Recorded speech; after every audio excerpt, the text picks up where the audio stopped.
soir, la Centrafrique, toujours sous haute tension, le forum de réconciliation qui s'est ouvert aujourd'hui à Brazzaville, capitale congolaise, est très critiqué à Bangui. Les partis politiques de la société civile ont 3 jours pour signer un cessez-le-feu immédiat. Et puis l'intégration africaine au cœur de la 7e conférence des ministres de l'Union africaine. Les travaux du royaume de Swaziland ont débouché sur la mise en place du bureau chargé du comité de suivi.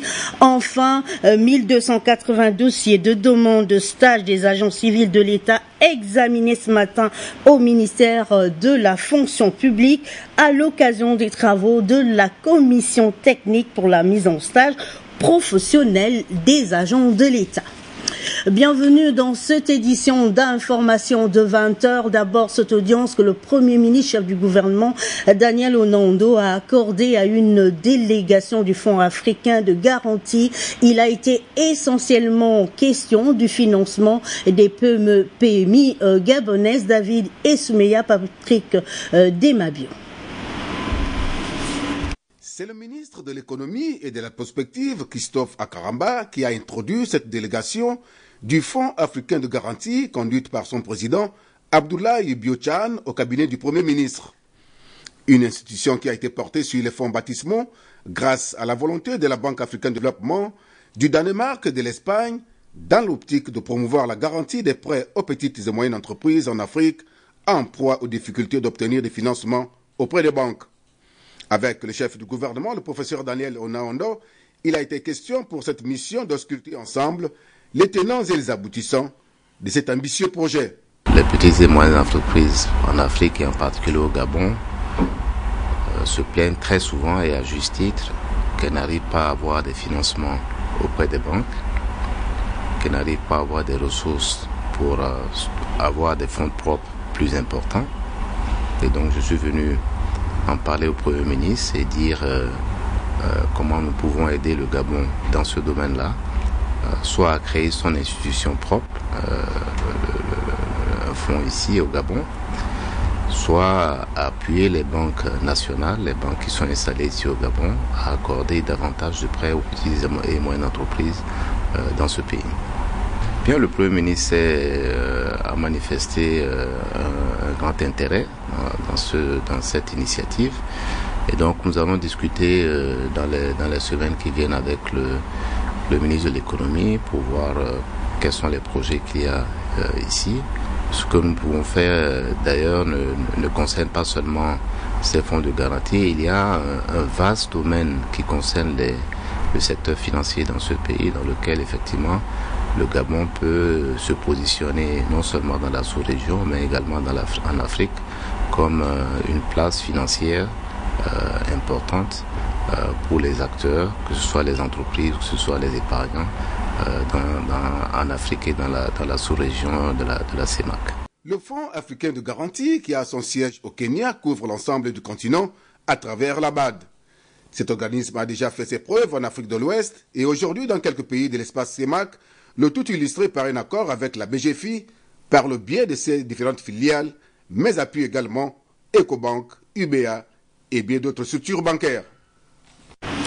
Dans nos titres ce soir, l'ouverture ce matin au siège de la fonction publique de la commission technique d'examen des dossiers pour la mise en stage professionnel des agents de l'État et c'est le secrétaire général de ce ministère qui a présidé ces travaux en lieu et place du ministre empêché sur les lieux Tassiana Miko, Victor Mundunga de notre rédaction. 268 400 000 francs CFA, c'est l'enveloppe allouée pour la mise en stage professionnel des agents de l'État au compte de l'année 2014. La commission d'examen des dossiers qui s'ouvre ce jour réunit les secrétaires et directeurs centraux du ministère de la fonction publique. Une vision de valorisation du capital humain qui obéit au plan stratégique Gabon émergent. Nous devons donc plus que par le passé placer la ressource humaine au centre du développement de notre pays. C'est dans cet esprit que s'inscrit la loi 1/2005 du 4 février 2005 portant statut général de la fonction publique qui consacre à son article 144 notamment la formation comme un droit pour les agents publics et un devoir pour l'État. Mesdames et messieurs les commissaires, distingués invités, si l'État est tenu de garantir la formation des agents publics en vue du renforcement des capacités opérationnelles des services, il ne peut remplir cette mission qu'en fonction des ressources budgétaires disponibles. Rigueur, transparence et équité devront prévaloir durant les travaux en commission. Je voudrais donc vous inviter à délibérer en toute objectivité, sans passion ni parti pris et en vous conformant strictement à la réglementation en vigueur. De même, je vous exhorte à poursuivre la mise en œuvre des recommandations issues des journées de réflexion sur les stages. Le défi d'émergence du Gabon à l'orée 2025, c'est l'apanage de tous les citoyens gabonais, en premier rang desquels le corps administratif. Ouvertes ce jour, les travaux de la commission pour la mise en stage professionnel des agents de l'État s'étendront sur 5 jours.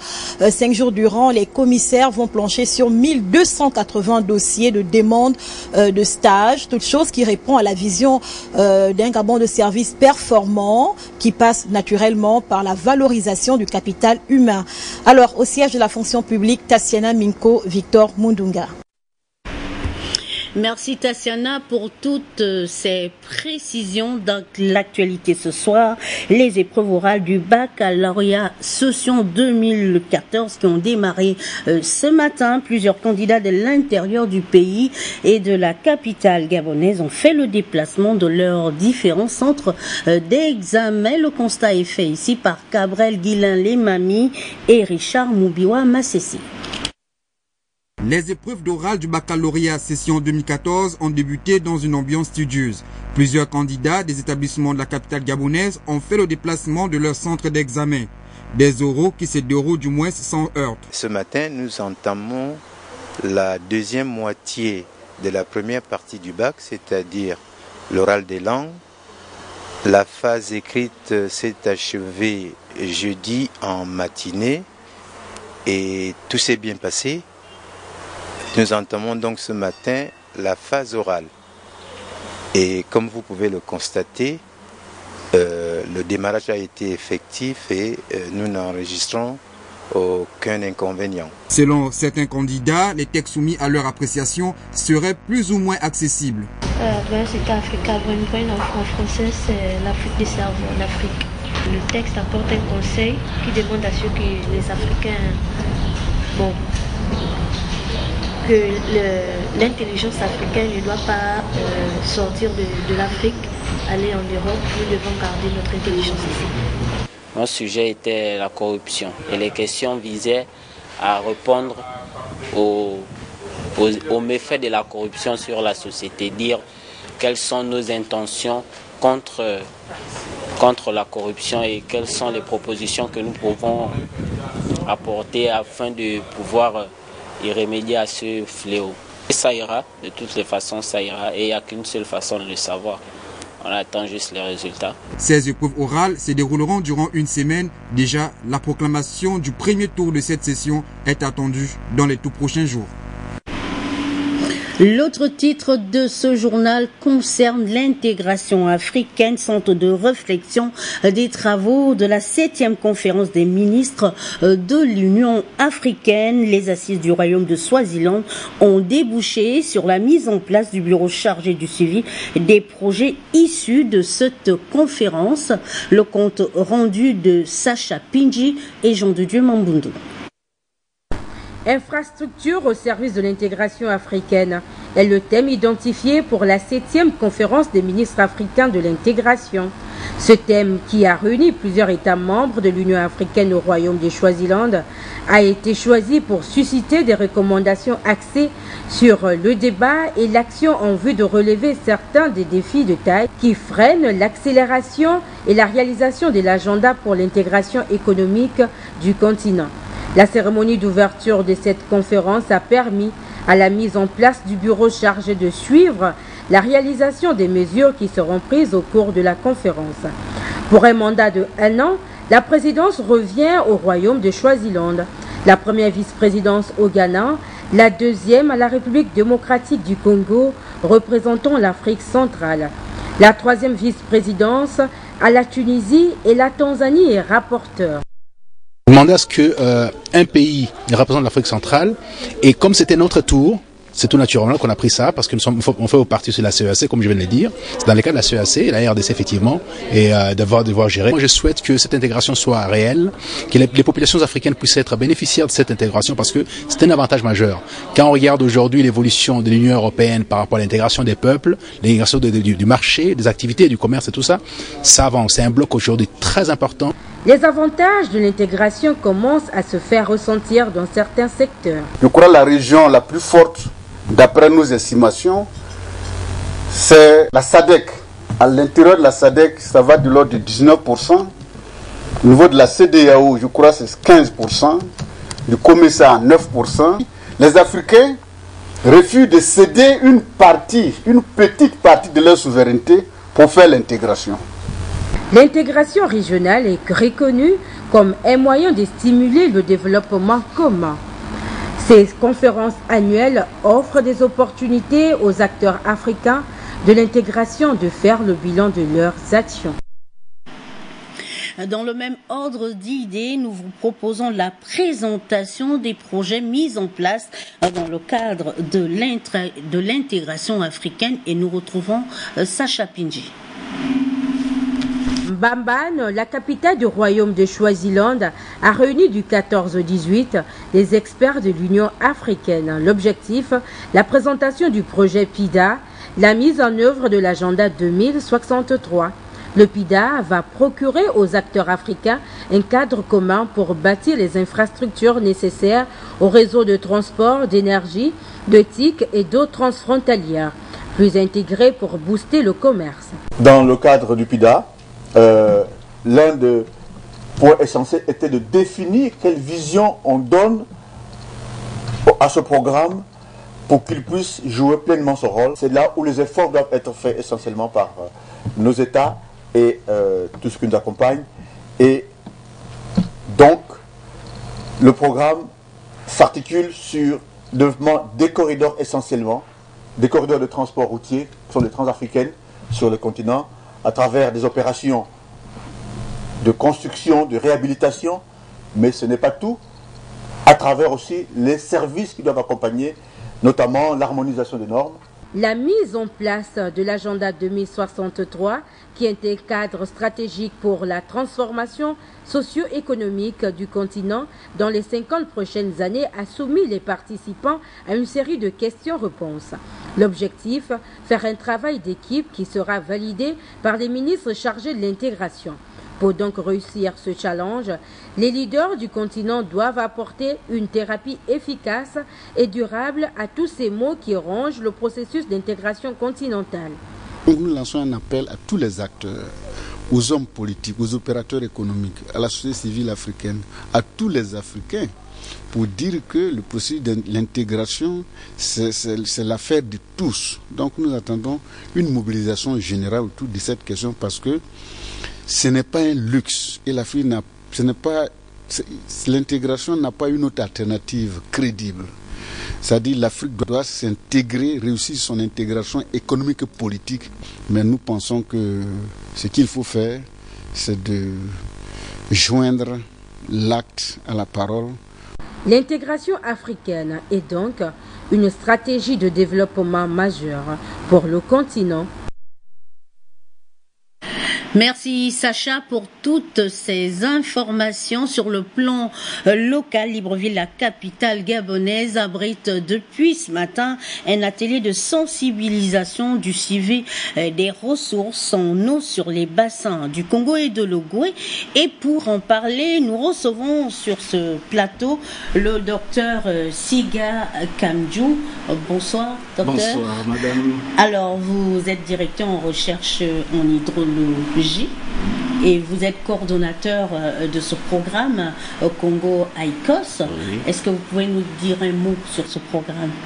Oui, madame, je dois d'abord vous remercier de nous avoir invités sur votre plateau. Merci. Pour parler justement de ce programme c'est un programme sur l'évaluation des ressources en eau sur les bassins du Congo et les bassins de l'Ogooué au Gabon. Il s'agit d'un programme mis sur pied par la CICOS étant une institution sous-régionale, Commission internationale du bassin Congo-Ubangi-Sanga, qui regroupe les États membres comme la République démocratique du Congo, la République du Congo, la Centrafrique, le Cameroun et le Gabon. Donc, avec l'aide de l'Organisation météorologique mondiale, on a constaté qu'il y avait plus de suivi de la ressource en eau sur l'ensemble de ce bassin. Et on a mis sur pied ce projet qui consiste à mettre à la disposition des décideurs politiques et des usagers des informations hydrologiques pour la réalisation des projets d'aménagement hydraulique. Justement, quels sont les enjeux de cette rencontre de Libreville? Les enjeux de la rencontre sont tellement nombreux que je ne pourrais pas les étaler sur ce plateau, mais je vais aller à l'essentiel de façon succincte pour dire que les politiques, les décideurs politiques, les acteurs de l'eau, les usagers de l'eau doivent être informés de l'importance de la donnée qui permet de dimensionner les ouvrages, notamment les pompes, notamment les ouvrages hydroélectriques, et de suivre justement la navigation sur nos cours d'eau, étant donné que sur le fleuve Congo, par exemple, 1 million de personnes sont transportées tous les ans de Kinshasa à Bangui, par exemple. Alors concrètement, au programme de ces travaux, est-ce qu'il y a des conférences? Est-ce que... Oui, nous avons commencé depuis ce matin par la conférence des experts, c'est-à-dire que les spécialistes dans le domaine de l'hydrologie et de la météorologie se sont penchés sur le cas du pays Gabon pour définir le nombre de stations qui seront suivies dans le cadre de ce projet. Et ils ont pu arrêter, suivant les intérêts des barrages hydroélectriques, une vingtaine de stations sur le bassin de l'Ogoué.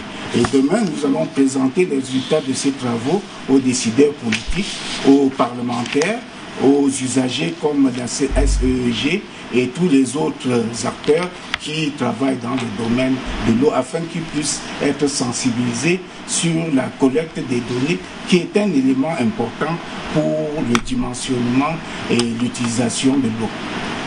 Merci docteur, merci d'être passé nous voir. De toute façon, nous allons relayer votre message.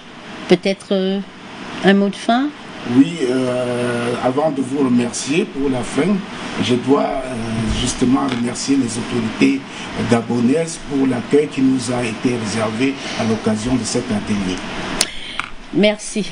Je vous remercie. Dans l'actualité également, ce soir, le forum de réconciliation de Brazzaville critiqué à Bangui. Les partis politiques de la société civile ont 3 jours pour signer un cessez-le-feu. Reportage. Du forum sur la Centrafrique qui s'est ouvert lundi à Brazzaville, le président Sassou Nguesso était dimanche au pied de la passerelle pour accueillir son homologue de RCA. Catherine Samba-Panza tente, depuis janvier 2014, de sortir le pays de la crise. Représentants des belligérants, des partis politiques de la société civile ont 3 jours pour signer un cessez-le-feu et définir le cadre du futur dialogue national. Mais à Bangui, la fronde s'organise contre cette réunion de Brazzaville, tout en soulignant l'engagement des présidents de la région pour la RCA. De nombreux responsables ne veulent plus que le destin du pays se règle à l'étranger. Il est important que cet accord de cessez-le-feu soit signé ici à Bangui devant le peuple centrafricain pour que chacun prenne la résolution devant le peuple en regardant le peuple les yeux dans les yeux, qu'on ne recommencera plus jamais. Mais avant même la signature d'un accord de paix, il faut que les chefs rebelles ex-Séléka et anti-Balaka trouvent un accord. Un accord qu'il faudra être capable d'imposer sur le terrain. En Ukraine, après le crash d'avion, les enquêteurs néerlandais sont sur les lieux de la catastrophe. Reportage.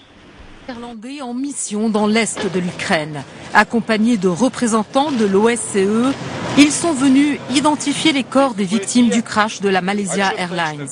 Les dépouilles sont entreposées dans un train à la gare de Torres, près du site de la catastrophe. J'ai vérifié le train et les wagons. Et je pense que le stockage des corps est de bonne qualité. Autre déclaration dans cette zone contrôlée par les séparatistes pro-russes. Des hommes en armes accusés d'avoir visé l'appareil par un tir de missile. Il faut désormais passer à l'étape suivante, comme le précise le Premier ministre hollandais. Notre priorité absolue est le rapatriement des dépouilles le plus tôt possible. Nous les voulons chez nous. Sur les 298 victimes du vol Amsterdam-Kuala Lumpur, 193 étaient hollandaises. Les autorités ukrainiennes proposent aujourd'hui de confier la coordination de l'enquête internationale aux Pays-Bas. Les premiers indices réunis par Kiev pointent du doigt les rebelles qui pensaient viser un avion militaire ukrainien. Une thèse validée par des experts américains. Pendant ce temps, la tension monte dans la région où les forces ukrainiennes ont lancé une nouvelle offensive. Plusieurs explosions ont été entendues à Donetsk, une ville tenue par les séparatistes pro-russes. Dans le reste de l'actualité, ce fait divers qui a défrayé la chronique au quartier Nzengayon la semaine dernière, où un élément des forces de défense est donné la mort après avoir assassiné sa concubine et sa belle-mère. Le regard de la rédaction avec Eric Nzengi Badinga sur les images de Victor Mundunga.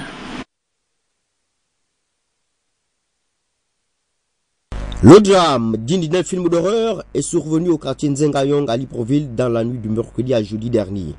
Un militaire de la garde républicaine a abattu de sang-froid sa dulcinée et sa belle-mère avant de se suicider. L'horreur de ce crime vient raviver la problématique de la quête de moralité avant tout recrutement de personnel de défense et de sécurité. Utiliser son arme de service pour assouvir une vengeance est un déshonneur pour un soldat. Et quel genre d'arme? Le soldat est un homme qui fait montre de maîtrise de soi, de sens patriotique. Franchir le Rubicon en tuant de sang-froid ne correspond pas à l'éthique militaire. Porter une arme est une lourde charge pour un soldat, et quelle qu'en soit la raison, nul n'a le droit de supprimer la vie à autrui. Il urge de réviser les conditions de recrutement dans les corps militaires et paramilitaires. Il faut corser les procédures de recrutement à travers l'enquête de moralité. Une sélection plus rigoureuse s'impose. Il faut bannir la magouille et le népotisme dans le recrutement qui foule au pied les valeurs cardinales des forces de défense et de sécurité. La multiplication de ce genre de drame devait relancer le débat sur le respect de l'orthodoxie dans le recrutement et la qualité de la formation dispensée à nos porteurs d'uniforme, car ils sont là pour défendre la patrie, protéger les paisibles citoyens et non de les éliminer. Il va falloir mettre plus en exergue la psychologie du militaire. Dans le reportage qui va suivre, nous retrouvons également notre confrère Eric Nzengi Badinga sur la problématique de l'insalubrité dans notre capitale. Reportage. L'incivisme des populations est souvent à l'origine de l'insalubrité à Libreville. Au quartier Nzengayong à Dragage, cette buse qui se situe à côté de la Gabopi est déjà obstruée par des tas d'ordures. Les cartons, bouteilles plastiques et canettes s'amoncellent. Les responsables de cette insalubrité proverbiale ne sont pas loin. Il s'agit des opérateurs économiques et des populations alentours. En période de saison de pluie, les eaux débordent et inondent la place, ainsi que les maisons. Il y a péril en la demeure. Lorsque les pluies arrivent, tout le plan là est sous l'eau. Tout ça, toute la chaussée est sous l'eau. On ne confesse comme on avait fait en Bataviaca, envoyer les engins, essayer de creuser, parce qu'avec tous ces ordures-là qui sont en train de balancer aussi. Ça peut poser un problème. Des sanctions exemplaires devaient être prises à l'endroit des anarchistes qui polluent l'environnement. Ces déchets sont souvent brûlés, causant ainsi des problèmes de santé publique. L'adage dit qu'il vaut mieux prévenir que guérir. Sur un tout autre plan, le chargé d'affaires sortant de l'ambassade des États-Unis au Gabon en fin de mandat a eu un entretien avec le conseil d'administration du réseau des organisations de la société civile sur l'économie verte en Afrique centrale. Le compte rendu d'Henrik Bokoko. Au sortir de la première assemblée générale du Rosévac, les membres du conseil d'administration de cette organisation se sont longuement entretenus avec Dante Paradiso, chargé d'affaires de l'ambassade des États-Unis au Gabon. Une rencontre qui revêt un double caractère, d'autant qu'elle permettait d'abord à l'expert américain de s'imprégner des activités menées pour la promotion de l'économie verte en Afrique centrale. avant de signifier son départ à ses interlocuteurs. Un adieu empreinte d'émotion. Je vous encourage à fortiori de maintenir le contact avec notre ambassade, notre mission diplomatique. Il y a Madame Broker ici aujourd'hui et notre conseiller politique, Monsieur Bernd. Vous pouvez nous contacter quand vous avez des idées, quand vous avez des séminaires comme ça ou des événements, parce que nous pouvons travailler avec la presse aussi pour montrer au public gabonais dans la région vos activités. Les différentes associations qui travaillent aux côtés du réseau des organisations de la société civile n'ont pas manqué de saluer l'implication des USA dans la concrétisation de ce programme. Pour sa part, le président exécutif du Rosévac a exprimé aux diplomates la gratitude et les remerciements des pays de la sous-région. Je veux bien continuer le contact entre la société civile et l'ambassade des États-Unis. On veut nous encourager et comme j'ai dit toujours à Madame la Présidente, j'aimerais beaucoup m'engager pour les femmes et les jeunes filles. Je suis ravie d'être au Gabon et d'avoir l'occasion déjà de faire la connaissance des activistes de la société civile. Je vous remercie d'avoir sélectionné notre ONG et moi-même particulièrement et avoir été accepté par le département d'État américain pour participer donc aux États-Unis à la conférence sur la transparence et la bonne gouvernance. Après une collaboration fructueuse, Dante Paradiso cédera sa place à Elisabeth Brucker. La société civile gabonaise souhaite que le chef de l'État, Ali Bongo Ondimba, soit leur porte-voix au sommet États-Unis-Afrique qui se tiendra début août. Elle l'a fait savoir aux diplomates américains afin que ce dernier puisse transmettre leur requête au président Barack Obama. La page des sports avec la Fédération gabonaise de kickboxing qui délocalise ses activités et lance sa saison sportive à Port-Gentil dans le Goué maritime en présence de Raïssa Lor, Medzamendong et Francis Ifunda. Dans le Goué maritime et principalement à Port-Gentil, que la Fédération gabonaise de kickboxing a choisi d'ouvrir sa saison sportive à la faveur du championnat provincial qualificatif pour le championnat national. Le Carrefour Château dans le 3e arrondissement a donc attiré un public intéressé par les combats de bon niveau qu'offraient les kickers en full contact et la kick. C'est des événements qui manquent à l'intérieur du pays. À travers la mobilisation de tout le monde, vous pouvez comprendre que ces sports de proximité fait en sorte que tous les jeunes soient là. Vous le constatez que ce soir, tous les jeunes sont là, donc personne ne peut être dans un bar ou dans un bistrot. On a des combats de bonne facture et c'est ce qui nous manque. Nous souhaitons tout justement que ce genre d'organisation se répète et surtout dans ces milieux publics pour permettre aux populations de découvrir et de connaître mieux encore la discipline. Une activité de plus qui atteste de la bonne santé de la discipline dans la ville pétrolière.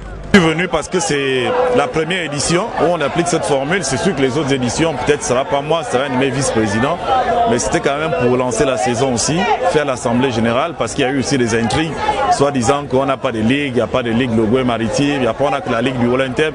Mais je pense que tout le monde a pu constater que dans le Goué maritime, on a une ligue. Une délocalisation des activités pour la vulgarisation et le développement de la discipline. Antérieurement, c'était une discipline qui n'était pas trop vulgarisée. C'est qu'au niveau de l'Ogoué maritime, on a vraiment beaucoup qui sont vraiment inspirés par le kickboxing. Et l'année qui va venir, j'ai des consignes de mon président fédéral qui veut qu'au lieu de 4 clubs au niveau de l'Ogoué maritime, on ait plutôt 10. Et je crois que ce serait un souhait qui sera exaucé. Important qu'on mette les ligues en valeur. On a pris notre formule. L'année dernière, on faisait un championnat où on regroupait toutes les provinces, en général à Libreville. C'est vrai qu'on l'a fait une fois aussi dans le Goué maritime. Mais dorénavant, on va essayer de mettre les ligues en valeur. 2 forfaits, un arrêt de l'arbitre et 9 victoires au point. Rendez-vous le 17 août prochain à Oyem pour le championnat national. En attendant, l'Estuaire accueille ce week-end le championnat provincial. À Libreville, Gareth FC remporte le tournoi de football inter-entreprise qui s'est joué au stade de Baraka et qui a pris fin le week-end écoulé. Le capitaine Templar Eben Abessol commente le match.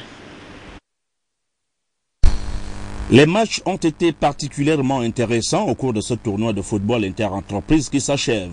Organisé par l'association Palu Stop pour maintenir la santé au travail et la lutte contre le palu, les 8 équipes, Soudim TP, Gareth FC, Géant 241, BTEC, Bati Plus, Sogafrique, Prima Service et la Gabonaise de Chimie se sont affrontées pour le trophée.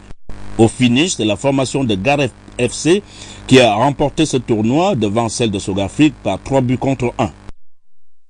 Oui, bien sûr, nous sommes très heureux. C'est une bonne chose et que ça continue en avant, quoi. Que ça puisse continuer. Et voilà. Hein? Ouais, c'est une très bonne chose et que ça continue. Voilà. Je remercie d'abord l'organisation, que ce challenge à l'avenir puisse continuer parce que pour nous, à Sogafrique Service, on doit aussi s'imprégner de cette maladie qui est le paludisme.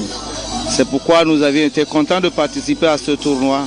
Les récompenses au bout des bottines, le prix du meilleur buteur issu de l'équipe de Gareth FC, le premier prix remis ici par le parrain de l'ONG Palustop, le deuxième prix avec le commandant du camp Baraka et les troisième et quatrième prix ont été décernés par le président Pierre Oyamba et son secrétaire général.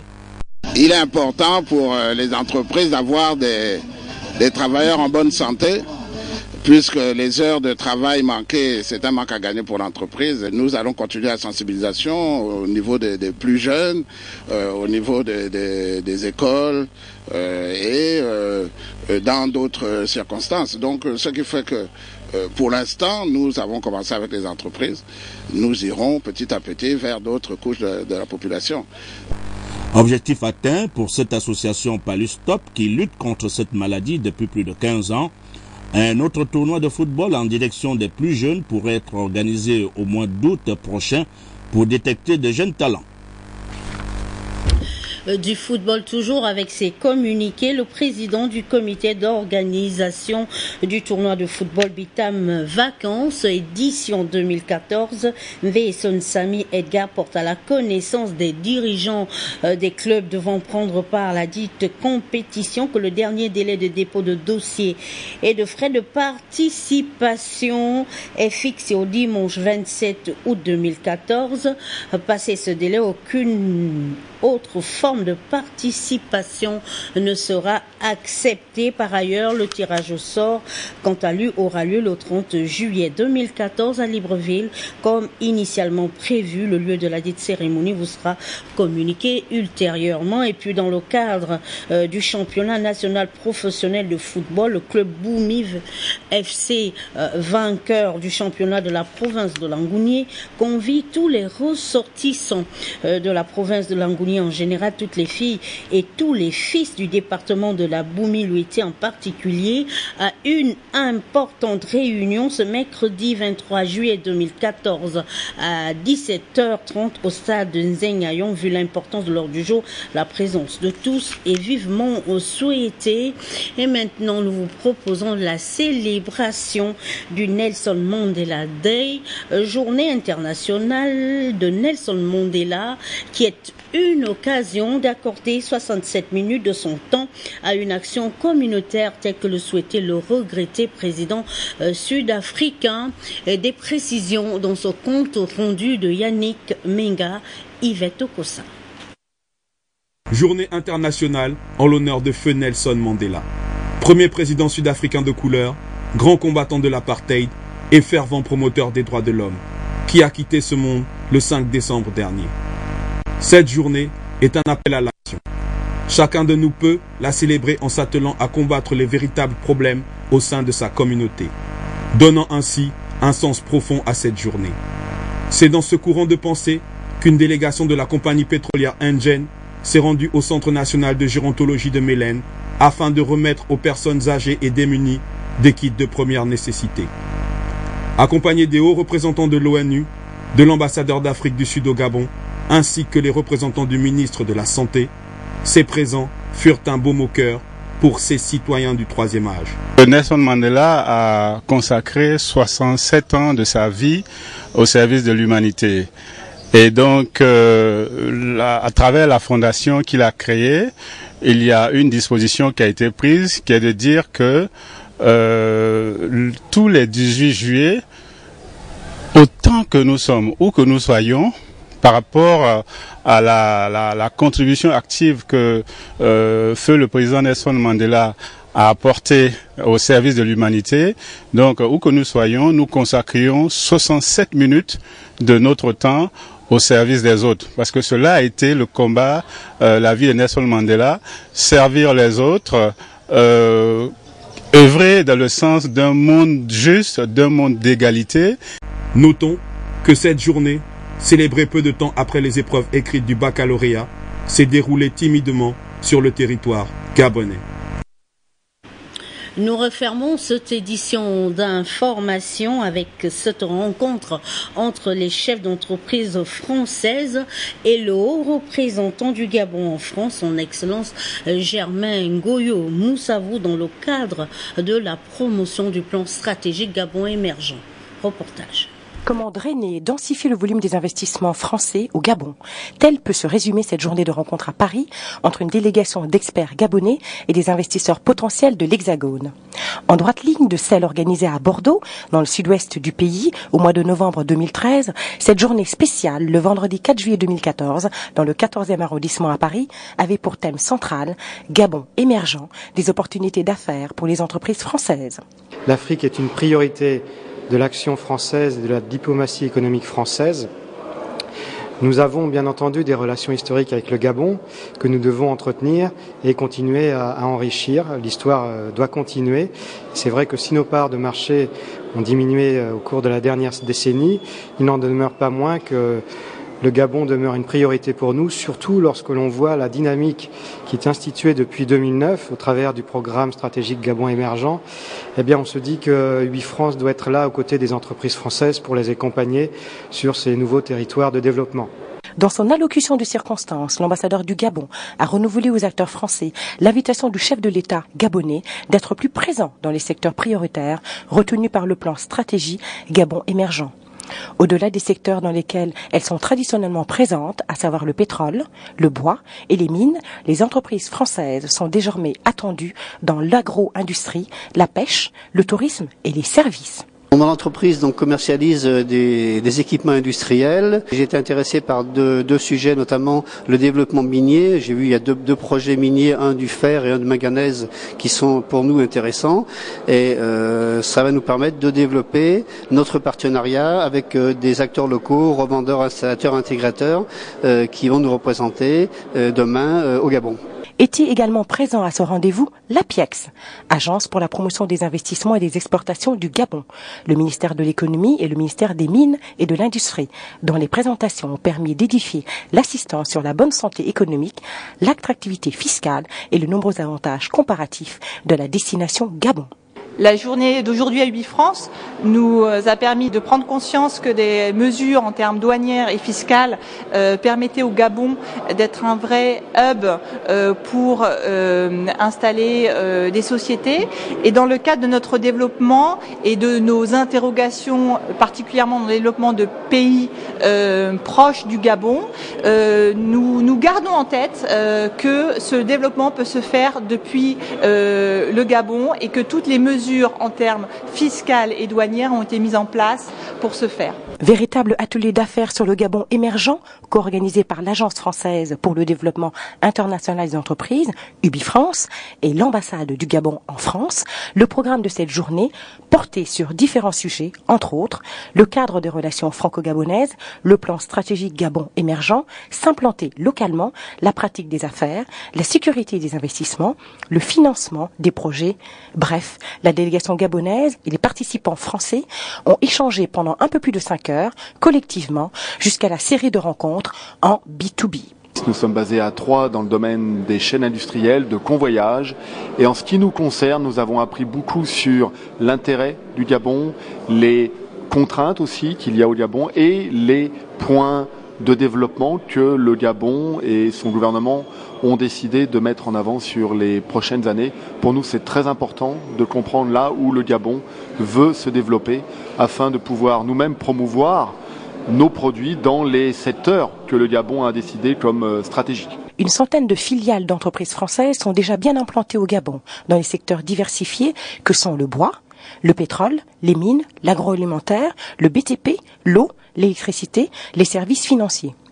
Cet atelier avait par conséquent pour objectif final de positionner les investisseurs français potentiels en vue de contrats et pour d'éventuels partenariats. Notre mission, c'est d'accompagner des entreprises françaises sur place, à Libreville, Port-Gentil ou Franceville. Et ça commencera assez rapidement puisque l'année prochaine, UbiFrance a prévu 5 opérations commerciales sur le Gabon, 5 opérations collectives dans différents secteurs. Je vais citer la santé, le parapétrolier, le vin et spiritueux, pour ne citer que cela. Donc vraiment, là, il y a une dynamique qui doit s'instaurer et pour nous, une volonté d'accompagner le maximum d'entreprises françaises, qu'il s'agisse de PME, voire de grands groupes.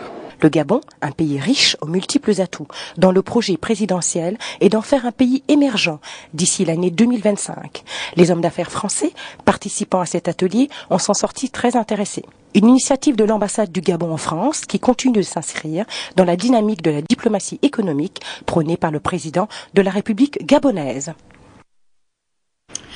Précieuse collaboration de la rédaction de Gabon Télévision. Merci pour votre attention. À demain à 20h si Dieu le veut. Bonne soirée chez vous.